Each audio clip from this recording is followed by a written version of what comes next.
As a child, I had always feared the vast, sprawling Walmart in Pittsburgh. I could never place a finger on why, but its long, sterile aisles and fluorescent lights always seemed to harbor a more sinister energy than any other place in town. Fast forward to my adult life, and to make ends meet, I found myself employed in that very same store. A 22-year-old college dropout, working a job that barely pays the bills and keeps food on the table for my sick mother and younger sister. Every night, after my shift, I would call my sister, Beth, and tell her that I'd be home soon, always glancing warily at the dark corners of the parking lot. Once she had joked, maybe one of those corners hides a treasure or a bag of stolen goods. We had laughed it off then, but little did I know the joke was an omen for what was to come. On the day it all began, a humid Friday afternoon, I was assigned the boring task of checking inventory in the Walmart storage room. Most employees dreaded it. The room was in the store's basement, a chilly expanse filled with towering shelves and forgotten boxes. I was halfway through the tall shelves, marking off the inventory list, when I stumbled upon an oddly placed bag tucked behind some crates. Curious, I pulled it out. It was a simple black duffel, heavy to the touch. The first zip revealed it was filled with high-end electronics, iPhones, smartwatches, tablets, and more. It was clear that these were items intended to be stolen, probably by an inside job. A chill ran down my spine. I needed to report this. Suddenly, the storage room lights flickered, and a shadow passed by the doorway. Panic surged through me. Someone knew I had found the bag, and they were there. I darted behind a nearby shelf, my heart pounding loudly in my ears. Footsteps approached, soft, deliberate, echoing eerily in the quiet room. They stopped a few feet from where I was hiding. I held my breath, praying they wouldn't hear my wildly beating heart. "Do you have the goods?" A voice whispered. It was Derek, a coworker I had always found unsettling, always wearing his over-friendly smile like a mask. "Can't find it. I think someone's been in here," another voice replied. It was muffled, but I recognized the voice. It was the new security guard. My blood ran cold. The very people supposed to ensure our store's safety were betraying us. What would they do if they found me? Derek chuckled, a sinister sound. "Make sure no one knows. We got a buyer meeting us tonight." The footsteps began to move away, but not before Derek said, "Check the CCTV. Make sure no one saw you." I waited for what felt like hours, but was probably only a few minutes, before mustering the courage to crawl out of my hiding spot and dash up the stairs. I needed to warn someone, but who? Management? The police? No, the security was in on it. They could see me through the cameras.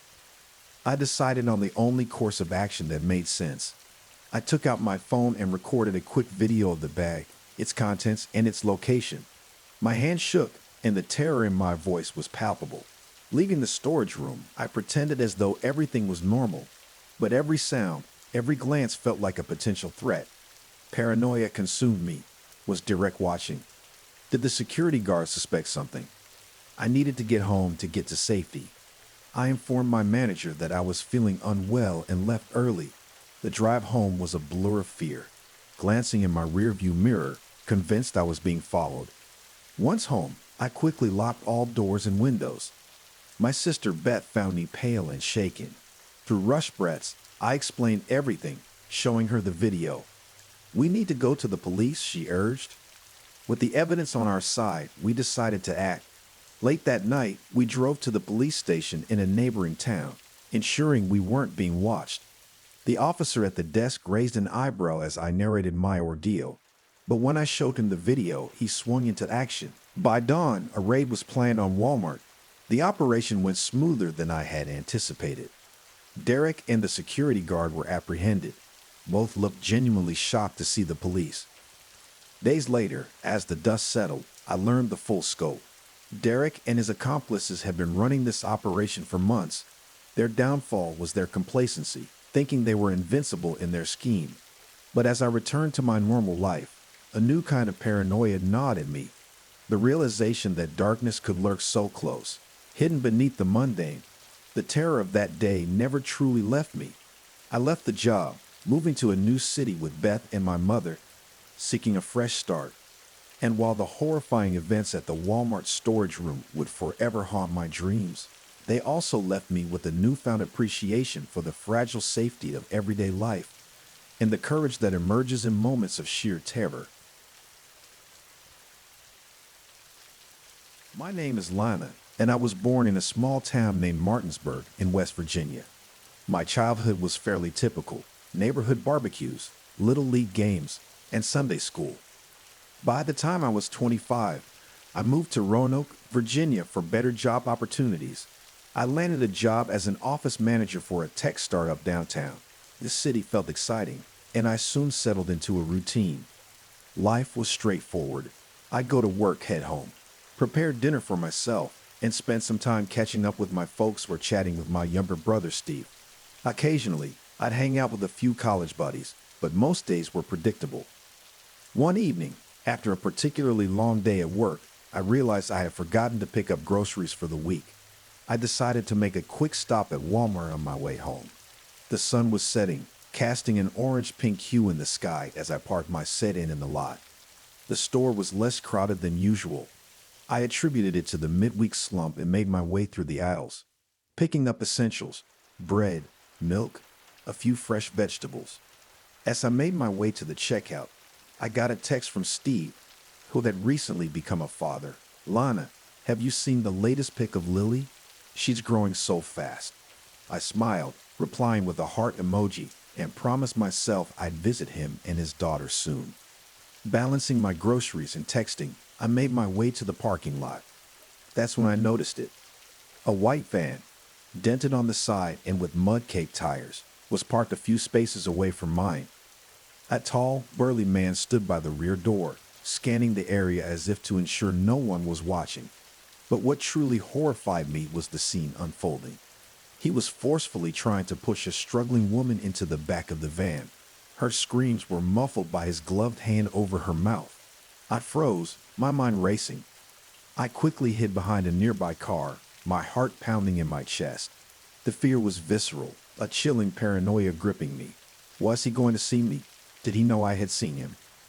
From my vantage point, I quickly dialed 911, trying to keep my voice as low as possible. "I'm at the Walmart parking lot in Roanoke. There's a kidnapping happening. White van. I need help." The dispatcher promised that the police were on their way, urging me to stay hidden and safe. The woman's muffled cries echoed in my ears, each passing second feeling like an eternity. Finally, the kidnapper managed to get her inside and shut the doors of the van, glancing around one last time before hopping into the driver's seat. I frantically tried to memorize the license plate, repeating the combination under my breath like a desperate mantra. As the van sped away, the sirens of approaching police cars filled the air. Their flashing lights painted the parking lot in hues of red and blue. When the police arrived, I provided them with the van's description and license plate. Detective Richardson, a stern-looking man with a graying beard, took my statement. He reassured me that they'd do everything in their power to locate the van and rescue the woman. Days turned into restless nights. Every time I closed my eyes, the image of the woman, her face contorted in fear, haunted me. I felt a mix of guilt, horror, and fear. Every white van I saw sent shivers down my spine.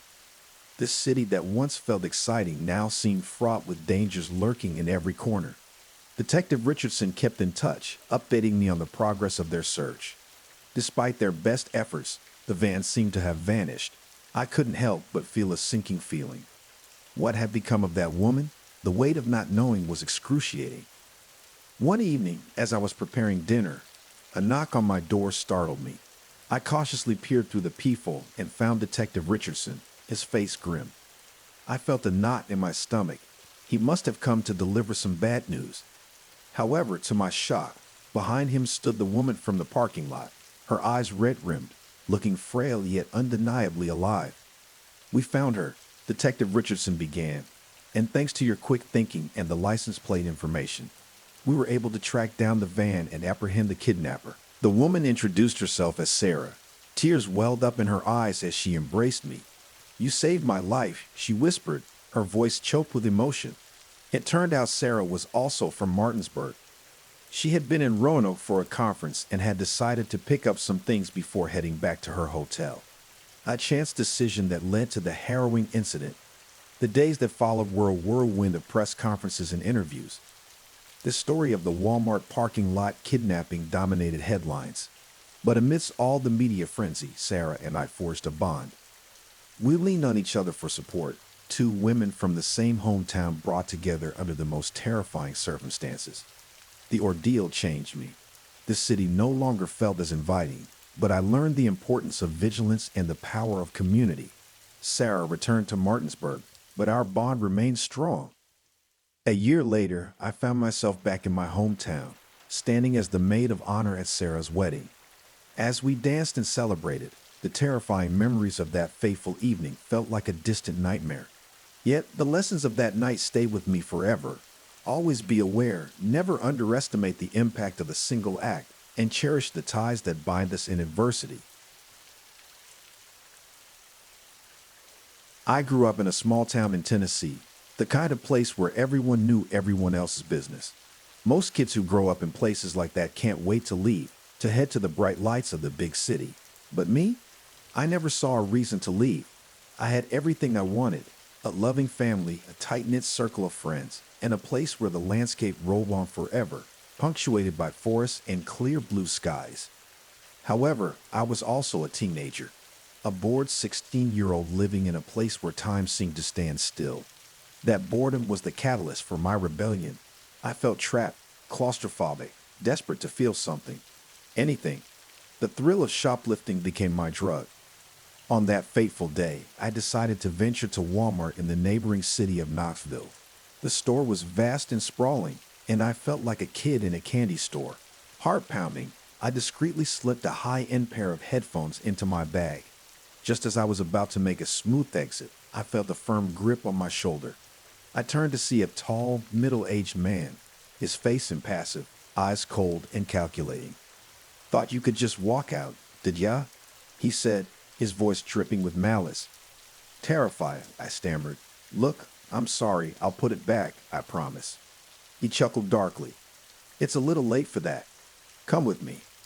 He dragged me to the back of the store, through an employees-only door and into a dimly lit room. I had heard rumors about this so-called back room, where shoplifters were taken, but I had never thought I would end up there.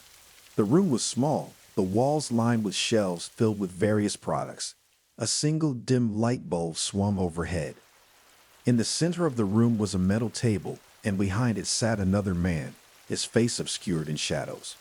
The man who had caught me shoved me towards the table. Caught this one trying to sneak off with some expensive merchandise. The shadowy figure behind the desk didn't respond immediately. Instead, he took his time, lifting a cigarette to his lips and taking a slow drag. When he finally spoke, his voice was raspy, cold. "Another one, huh? Think you could just take what you wanted?" The weight of the situation pressed on me. My knees felt weak, and my mouth went dry. "Please, I just made a mistake. Can we call my parents? They'll pay for everything." The shadowy man leaned forward, revealing a face weathered with age and cruelty. "Oh, we won't be calling your parents. That's too easy." He paused, studying me intently. "You see, we have our own way of dealing with thieves." I tried to swallow the growing lump in my throat. "But what do you mean?" He smirked, lighting another cigarette. "We don't hand shoplifters over to the police. Instead, we make them work off their debt. Right here." I looked around the room in confusion. Work? Here? Doing what? The first man, the one who had caught me, stepped forward, restocking, cleaning, inventory. And if you refuse or try to run, well, he let out a chilling laugh. "Let's just say no one will ever find you." Horror gnawed at the edges of my mind. I had heard tales of teenagers disappearing in the city, never to be seen again. Were they victims of this twisted system? Days turned into weeks. I was kept in that back room, allowed out only to work. The store's expansive aisles now felt like a maze, each one a reminder of my imprisonment. Every morning, the two men would lock me back in the dim room, where I was forced to sleep on the cold, hard floor. But it was during these days that I started to hear them, whispers, faint voices that echoed through the walls, filled with despair and anguish. Were there others trapped here like me? Was this Walmart a facade for a larger, darker operation? One day, as I lay in the dark, the door creaked open. A silhouette stood in the doorway, a girl around my age. "Are you okay?" she whispered. I nodded silently, too shocked to speak. "I'm Lucy," she continued. "I've been here for months. There are others too. We need to get out." Over the next few days, Lucy and I hatched a plan. Using stolen moments and hushed whispers, we plotted our escape. The day finally arrived. As the two men were distracted by a shipment delivery, Lucy and I made our move. We navigated the maze of aisles, our hearts pounding in our chests, adrenaline coursing through our veins. As we approached the exit, we were spotted. The older man yelled, "Stop them!" But it was too late. We burst through the doors, the sunlight blinding us. I glanced back to see the two men halted by store security. Lucy grabbed my hand, pulling me towards a car waiting nearby. "This is my brother's friend," she said, introducing me to a tall man in the driver's seat. As the car sped away, the weight of my ordeal began to sink in. Lucy and I exchanged stories, our experiences eerily similar. We vowed to expose the dark secrets of that Walmart and to ensure that no one else would suffer our fate. The story was picked up by local news, and soon it became a nationwide scandal. The two men were arrested, and the store was shut down. The backroom's existence became a testament to the cruelty and depravity that lurked in the most unsuspecting of places. My life went back to normal, but I was forever changed. I returned to my small town, grateful for the simplicity and safety it offered. The thrill of rebellion had lost its allure. Instead, I found solace in the love and support of my family and community, cherishing the everyday moments that had once felt suffocating. The horrors of the Walmart backroom became a distant memory, a dark chapter in my life that I hoped to forget.